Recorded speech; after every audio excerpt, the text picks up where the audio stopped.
Olá, minha gente, muito boa tarde a todas, a todos, bom dia ou boa noite para quem nos verá em horários diferentes. Como nós fazemos todas as quartas-feiras, nós estamos iniciando a nossa conversa semanal a respeito de alguns temas mais relevantes do nosso cotidiano. Antes de iniciar nossa pauta e falar dos nossos assuntos, eu quero renovar aqui o pedido a vocês todos para que compartilhem no Facebook, que curtam o nosso canal no YouTube, no Instagram, enfim, que nos ajudem a divulgar as ideias, que tragam informações para que a gente possa estar sempre compartilhando conhecimentos a fim de melhorar a nossa consciência cidadã, a nossa possibilidade de compreender melhor a nossa realidade. Hoje nós trouxemos aqui alguns temas interligados que, na verdade, são notícias que estão relacionadas a um contexto maior, né? Seria assim, eu vou tratar de alguns fatos aqui que aconteceram esses últimos 2-3 dias, no início dessa semana, e que nos indicam que está havendo uma grande destruição nacional, que não são fatos isolados, eles estão dentro de um contexto que é o contexto do grande modelo neoliberal, né, o grande ataque neoliberal que o Brasil vem sofrendo. Então eu anotei aqui alguns temas para tratar com vocês, a crise sanitária, alguns aspectos dois episódios muito recentes de ontem, né, acontecidos na crise que nos indicam esse caminho.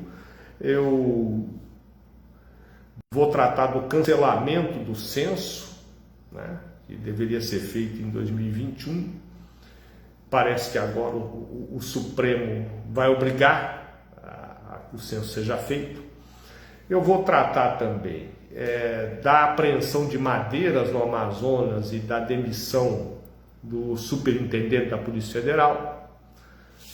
Eu anotei aqui também como assunto a questão da agricultura familiar, as privatizações, que são fatos encadeados, né, que estão todos eles ligados a um projeto maior, que é o projeto neoliberal, né, que é o projeto de destruição do Estado brasileiro. Né. Isso é parte de um modelo ideológico, né, que no Brasil está sendo feito de forma radical, porque ele está sendo conduzido pela extrema-direita. Então, além de tudo, ele é um projeto que tem aspectos de truculência, né? A forma de executar, além de tudo, é truculenta. Nós estamos, então, com a possibilidade de interagir aqui ao vivo, né? A Maiara está conosco, se precisar, nós podemos trocar ideias, responder questões. E eu quero iniciar a nossa conversa de hoje homenageando o professor Vital Brasil. Como todos sabem, professor, porque hoje é o dia da data do nascimento, né, do professor Vital Brasil, 28/4/1865. Como todos sabem, Vital Brasil foi um personagem riquíssimo da história brasileira, um dos principais cientistas da área de ciências biológicas e ciências do Brasil. Ele trabalhou no Instituto Adolfo Lutz, fundou o Instituto Butantan, né? Foi o pioneiro no desenvolvimento da técnica para a fabricação do soro antiofídico no Brasil, né? Foi uma revolução reconhecida mundialmente. Depois foi para o Rio de Janeiro, de onde ele tinha origem, e lá fundou também, fundou o Instituto Vital Brasil em Niterói, que existe até hoje, que é também um centro de pesquisa e ensino muito importante no Brasil. é um indivíduo peculiar, né? Um cientista que tinha também obras sociais, que na época já tinha projetos de alfabetização de adultos, né? Um empenho pessoal nisso, e que teve uma vida pródiga, né? 2 casamentos, 18 filhos vivos, né? Deixou descendentes muito importantes na área da medicina veterinária, do direito. Realmente merece essa homenagem, principalmente neste momento que nós estamos vivendo no Brasil, em que a ciência se vê ameaçada, né? Muitas vezes pelo negacionismo. Então é muito importante lembrar desses ícones da ciência brasileira, né? E Vital Brasil, sem dúvida, é um deles, né? A obra dele continua aí. Até hoje o Instituto Butantan está sendo decisivo, né? Que é parte desse instituto que ele fundou na fabricação das vacinas, aliás, as únicas que estão em uso no Brasil, né? A Coronavac, feita em parceria com a Sinovac. Então, nossa homenagem aqui para iniciar a nossa conversa, e para não dizer que nós não falamos de notícia boa, nós vamos falar, estamos rememorando aqui e homenageando então o Dr. Vital Brasil. Bom, os assuntos, nós vamos voltar à questão da pandemia e da tragédia que nós estamos vivendo. Nós estamos nos aproximando, infelizmente, dos 400 mil mortos no Brasil. Isso significa 0,2% da população brasileira, né? Nós estamos perdendo para uma epidemia. É muita coisa, né? E nesse contexto todo, nós continuamos com problemas que nós enfrentamos desde o início da pandemia, né? A vacinação insuficiente, a desorganização das medidas de restrição sanitária, de isolamento, de testagem, né? O que faz com que a gente tenha chegado, que o país tenha chegado a essa situação caótica. E isso não é por acaso, é parte de um contexto, né? O que fica cada vez mais claro, e eu espero que a CPI da Covid, que foi instalada no Senado, apure os fatos com rigor, porque se apurar vai demonstrar isso, que o que aconteceu no Brasil não foi mera incompetência, né? Apostou-se na ideia de que a doença não seria importante, né? Que seria uma doença mais leve do que ela realmente é, que ela passaria assim que muita gente pegasse a doença e a imunidade coletiva, a chamada imunidade de rebanho, acabasse ela própria naturalmente cerceando a doença. Uma aposta que se revelou inadequada, né? Equivocada, e que nos trouxe a essa tragédia. E eu vou trazer aqui 2 notícias relacionadas a isso, recentes, que comprovam a minha tese, né? Ou que pelo menos revelam indícios de que eu posso estar correto com essa minha tese. A primeira é o seguinte, é a negativa da Anvisa na liberação do uso da vacina Sputnik, que é uma vacina russa, né? E que há uma intenção de compra firmada entre os governadores, entre o consórcio do Nordeste e o Instituto Gamaleya, que produz a vacina na Rússia, para a aquisição de 50, 60 milhões de doses. A importação desta vacina depende de autorização da Anvisa.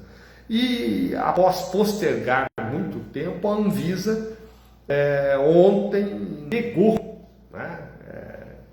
Considerou que a vacina não reúne as condições para ser importada. Eu não quero aqui entrar no mérito da análise feita pela Anvisa, né? Porque eu não tenho todos os dados, eu não tenho como emitir uma opinião a respeito disso. Então eu quero trazer aqui alguns fatos para reflexão, para nossa reflexão.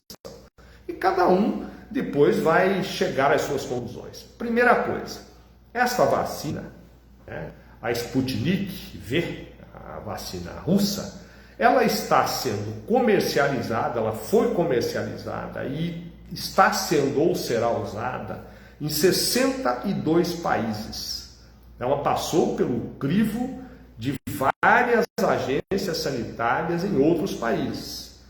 Por exemplo, ela está sendo utilizada no México, na Argentina, na Bolívia, na Hungria, na própria Rússia, enfim, 62 países. Então isso é um fato que não pode ser ignorado, não é?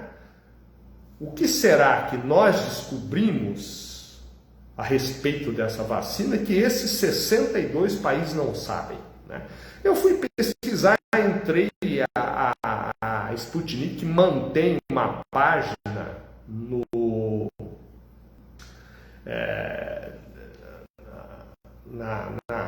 nas redes sociais, principalmente, deixa eu perguntar aqui, como é que é a rede social lá, o Twitter. Essa que foi nessa rede que eles têm uma página. O Twitter hoje é um meio pelo qual muitas autoridades falam oficialmente. E existe a página no Twitter da Sputnik V. E lá tem dados a respeito desses contratos com outros governos, dos resultados obtidos após o uso, da eficácia da vacina. Então, é uma situação que é muito complicada, porque no momento que o Brasil vive uma crise, né, de falta de vacinas, que tende a se agravar, neste momento nós, né, estamos emperrando a importação dessa vacina. Esse é o fato. Né? Eu não sei qual a razão. Houve uma reação muito forte da Rússia, inclusive o próprio chanceler da Rússia se manifestou oficialmente, o que mostra que isso gerou uma disputa nacional, né? O Sergei Lavrov, ele fez um pronunciamento duro, né, desafiando a Anvisa, inclusive, para um debate público e dizendo que a vacina tem eficácia. Então, é uma situação realmente para cada um analisar e tirar suas conclusões. O fato é que isso emperrou a entrada de mais de 50 milhões de doses de vacina no Brasil, quando nós sabemos que nós estamos carecendo de novas vacinas, né? E estamos com atrasos na fabricação das vacinas que nós já dispomos, inclusive com algumas cidades deixando de fazer a segunda dose da vacina por falta da vacina, né?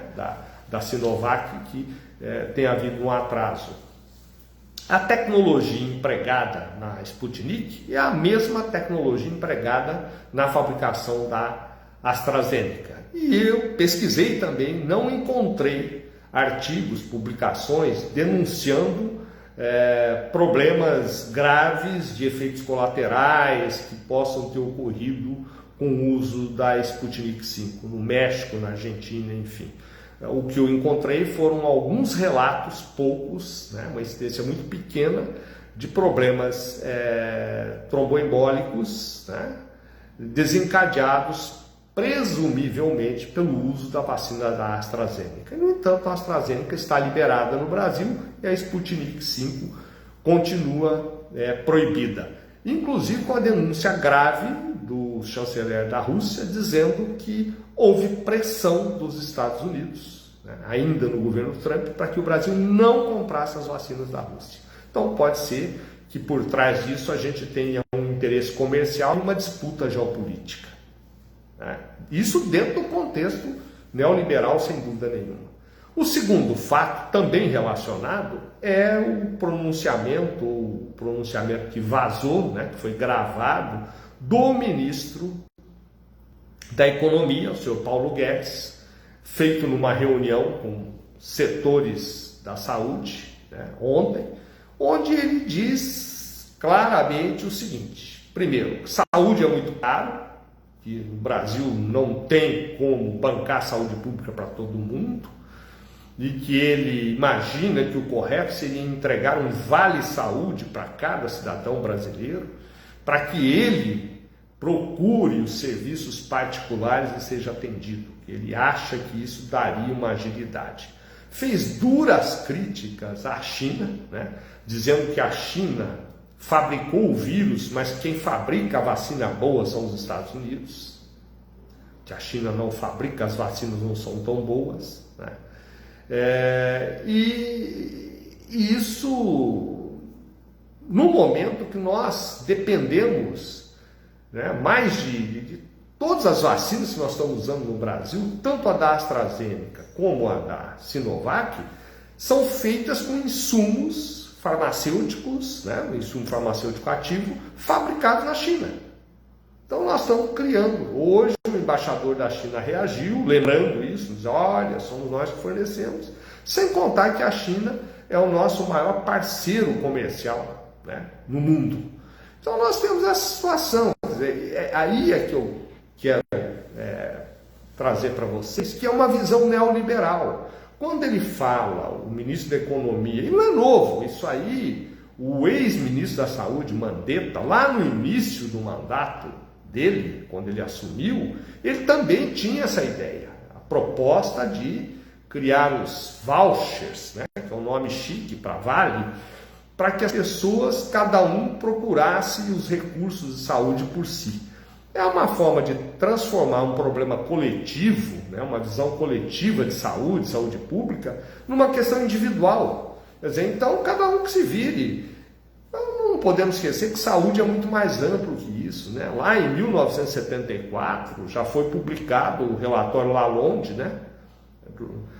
O nome é baseado no professor, no Dr. Mark Lalonde, que foi ministro da Saúde do Canadá, que é um relatório que demonstra, numericamente inclusive, acompanhando várias pessoas por vários anos, né, milhares de pessoas por vários anos, que a manutenção da boa saúde, em 70% dos casos, depende de hábito de vida, né? E os outros 30% dividem-se entre assistência médica, farmacêutica, genética, né, e meio ambiente. Quer dizer, a pessoa morar bem, ter saneamento básico, né? Então é imaginar que você dá um voucher na mão da pessoa e você resolve o problema de saúde dela. E a vigilância sanitária e a vigilância epidemiológica, que nós estamos vendo a importância que tem nos casos de epidemia, né? E a fabricação de medicamentos, de insumos, como o Butantan, a Fiocruz, né, que são públicos. Então veja bem que esse neoliberalismo, isso é ideológico, é uma visão neoliberal, que já aconteceu nos Estados Unidos nos anos 80, na Europa, né, lá com Reagan, Margaret Thatcher, e que desmontou a estrutura também do Estado lá. Só que lá são países mais ricos, né? Os Estados Unidos agora está conseguindo vacinar a sua população porque eles têm dinheiro, né? Está conseguindo ajudar as pequenas empresas, as pessoas, com rapidez. E nós estamos insistindo nessa coisa, nessa visão neoliberal lá dos anos 80, né? Que não deram certo no Chile, não deram certo no Reino Unido, nos Estados Unidos, na França, onde foram aplicados. Então é uma visão, essa visão acaba tendo reflexos na condução da epidemia. É isso, não é um problema político, é uma visão política deformada e que levou a gente a essa situação. Ainda nesse contexto, tem a questão do cancelamento do censo. Esse censo está na Constituição brasileira, né, que nos anos que terminam em 0, o Brasil deve fazer um censo geral para colher dados que são fundamentais na elaboração de políticas econômicas, né, para conhecer a realidade do país. Isso deveria ter sido feito em 2020, não foi, por causa da epidemia, adiou-se para 2021, também não foi, e agora no orçamento deste ano, o governo cortou 96% dos recursos do IBGE. Então o IBGE não tem recursos e o ministro da Economia, que é quem comanda o IBGE hoje, o senhor Paulo Guedes, disse que não haverá censo. Houve uma ação do governador do Maranhão, da Procuradoria-Geral do Maranhão, ao Supremo, e o Supremo parece que hoje deu uma liminar dizendo que tem que fazer. Mas isso é um absurdo, né? Mas é a visão neoliberal. Quer dizer, se nós não queremos Estado, se o Estado é mínimo, para que nós vamos querer saber como é que as pessoas estão vivendo? Porque qual a importância do censo? A importância do censo é que ela vai dizer qual é o nível de renda das pessoas, a qualidade da habitação, o nível de empregos, a idade das pessoas, não é? O número de aposentados, a carência habitacional em cada região do país, o acesso ao saneamento básico. São informações fundamentais para que os municípios, os estados, tracem as suas políticas públicas para melhorar a vida das pessoas, né? Como é que eu vou saber quantas casas populares eu preciso construir se eu não sei quantas pessoas precisam de casa popular, né? Quantas escolas eu terei que construir se eu não sei quantos alunos eu terei que abrigar nessas escolas, quantas creches, qual o nível de renda da minha população.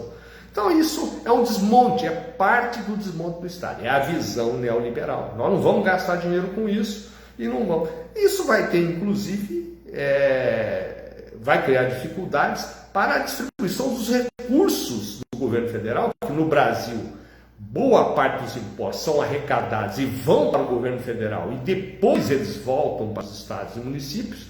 Por exemplo, o fundo de participação dos municípios é baseado em dados estatísticos, em população, em uma série de informações que estão no censo. Como é que será feito essa partilha dos recursos dos impostos, se nós não fizermos o censo, o recenseamento?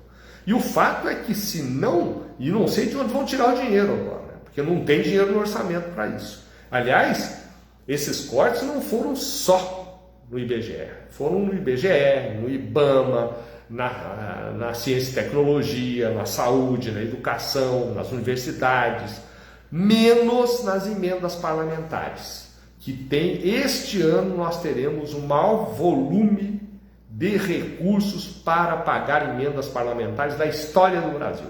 Corre o risco da gente ter, nas próximas eleições de 2022, a reeleição de uma porção de deputados que estão aí comprometidos com esse modelo e estão fazendo os negócios com as emendas, que depois aparecerão como bonzinhos trazendo as emendas que foram retiradas da saúde, da educação, para que eles pudessem fazer política. Essa é a realidade. Nós temos que compreender isso e levar essa informação para os municípios, inclusive, para as bases, para os vereadores, para os prefeitos, né?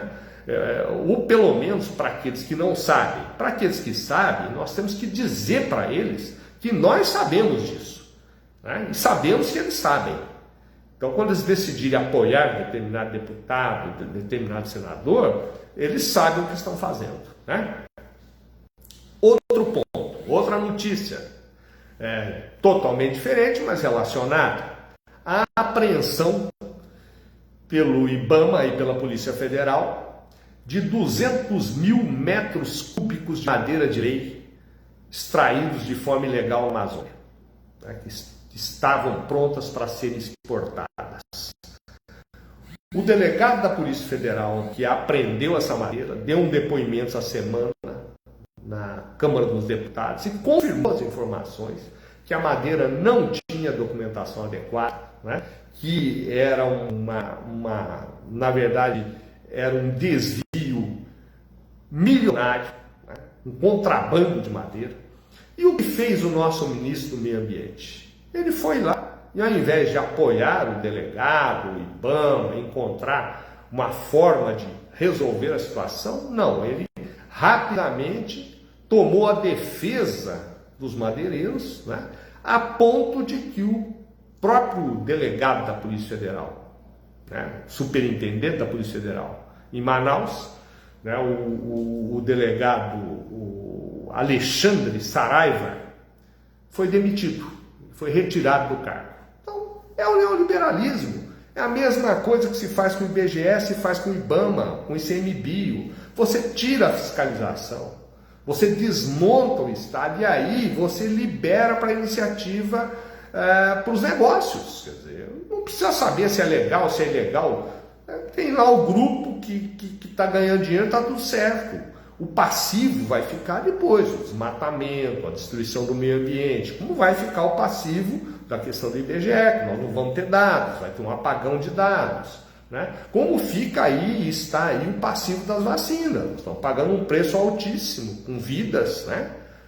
400 mil vidas, porque não temos vacina. A nossa economia está sofrendo porque o comércio fica nesse abre e fecha, não sabe se funciona ou não funciona, e enquanto a gente não controlar a epidemia, isso vai continuar travando a economia e dificultando. Mas é parte desse modelo neoliberal. Tanto que também o auxílio insuficiente, reduziu o auxílio emergencial, o corpo mole para atender as micro e pequenas empresas, deixando o dinheiro concentrado nos bancos, isso é parte do modelo neoliberal. É parte de uma visão de mundo, de extrema-direita e neoliberal que tomou conta do Brasil.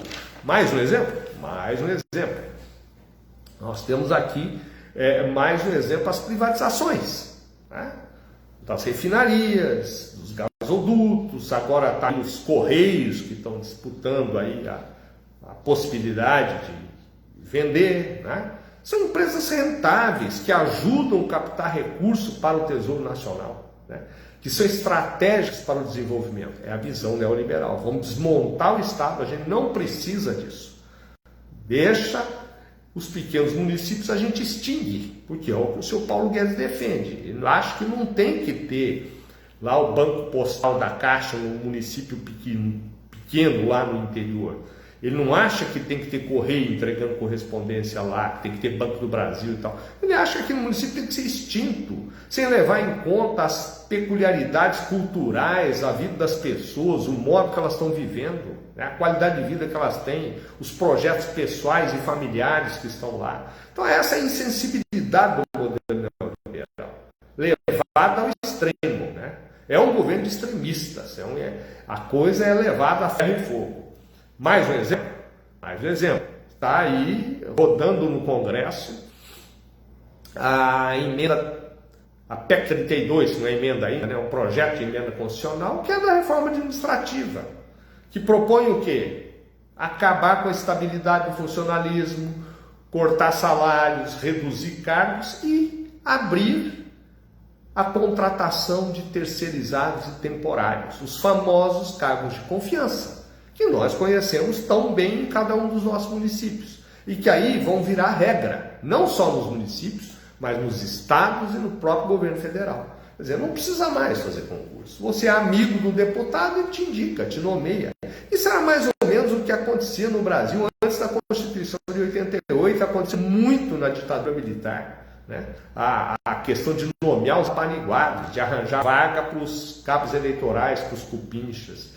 Então é um retrocesso, nós vamos voltar aos anos 30. É parte da visão neoliberal.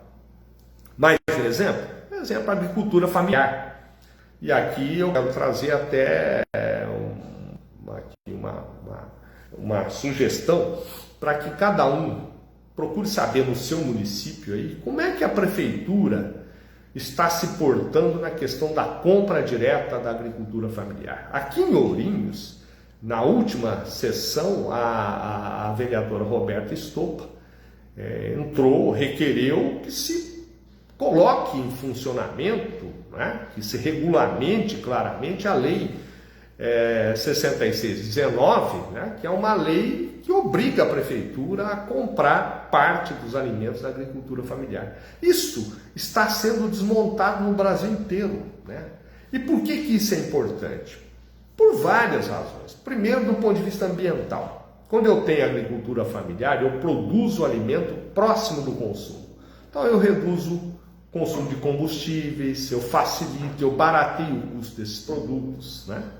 Eu gero empregos e renda nas pequenas comunidades no interior, né? Eu produzo excedentes que vão fazer com que os preços dos alimentos se estabilizem. Então só tem vantagens na agricultura familiar, que é a maior geradora de empregos do interior do Brasil, né? Na área da agricultura, é quem gera os empregos e produz 70% dos alimentos que nós consumimos, né? E dá para fazer isso como forma de agroecologia, reduzindo o consumo de defensivos agrícolas, enfim. Esse é o modelo que o neoliberalismo não aceita, porque ele é um modelo do lucro para os grandes grupos econômicos, é um modelo concentrador. Então o que importa é produzir muita soja, muita cana e exportar, né? Tanto que nós vemos a inflação de alimentos. A Conab é mais um exemplo do Estado neoliberal. Desmontaram a Conab, acabaram os estoques reguladores, cortaram os recursos, cortaram cargos. A Conab foi praticamente desativada. E o que aconteceu com os produtos? Hoje você não tem produtos para regular preço e a carne, a soja, o arroz, o óleo de soja, não preciso falar os preços que estão. A mesma coisa com os combustíveis. Então é esse modelo neoliberal que nós estamos enfrentando no Brasil. Nós temos que ter consciência disso, discutir isso em cada município, com cada vereador, com cada prefeito, né? Porque nós precisamos saber se é esse o modelo de desenvolvimento que nós queremos para o Brasil, né? Ou se nós queremos criar um modelo de desenvolvimento que melhore as condições de vida de toda a população e reduza a desigualdade, que é um grande problema do meu país. Nós precisamos começar a discutir isso já, né? Porque senão corremos o risco de continuar reelegendo e reelegendo políticos que estão afinados com esse projeto, que não tem compromisso com a maioria da população, tem compromisso exclusivamente com o capital, com o grande capital especialmente. O Felipe Souto mandou boa noite, companheiro. Boa noite para o Felipe. O Dejair Martins mandou boa noite, mestre Dr. Mário, que bênção o senhor tira todas as nossas dúvidas. Muito obrigado. Jair, um abraço para o Jair, que tem lá um projeto muito bonito, eu já falei dele aqui. Para o Valdomiro também, que estou vendo que está aqui, deixar um abraço para ele, que lida com futebol. E agradecer a todos vocês que estiveram conosco aqui, que nos ajudaram a fazer essas reflexões. Pedir mais uma vez para compartilhar essas informações, para buscar mais informações. Eu quero sugerir aqui que vocês entrem lá no Twitter, na página do Twitter da Sputnik, procurem informações, procurem saber o que está acontecendo, deem uma pesquisada a respeito, fora da grande mídia, a respeito das vacinas, né? Para ver em que ponto estamos, e muito cuidado com as informações, porque a gente vê toda noite lá, são 20 milhões de vacinados, aí você vai ver que tomaram 2 doses, 5% da população. Só está vacinado quem toma as 2 doses da vacina depois de 3 semanas da última dose. Aí sim você tem imunidade plena, né? Dentro das limitações de cada vacina. Até lá, vamos manter os cuidados necessários que a gente tem feito. Certo? Obrigado a todas, a todos. Boa noite e até a próxima.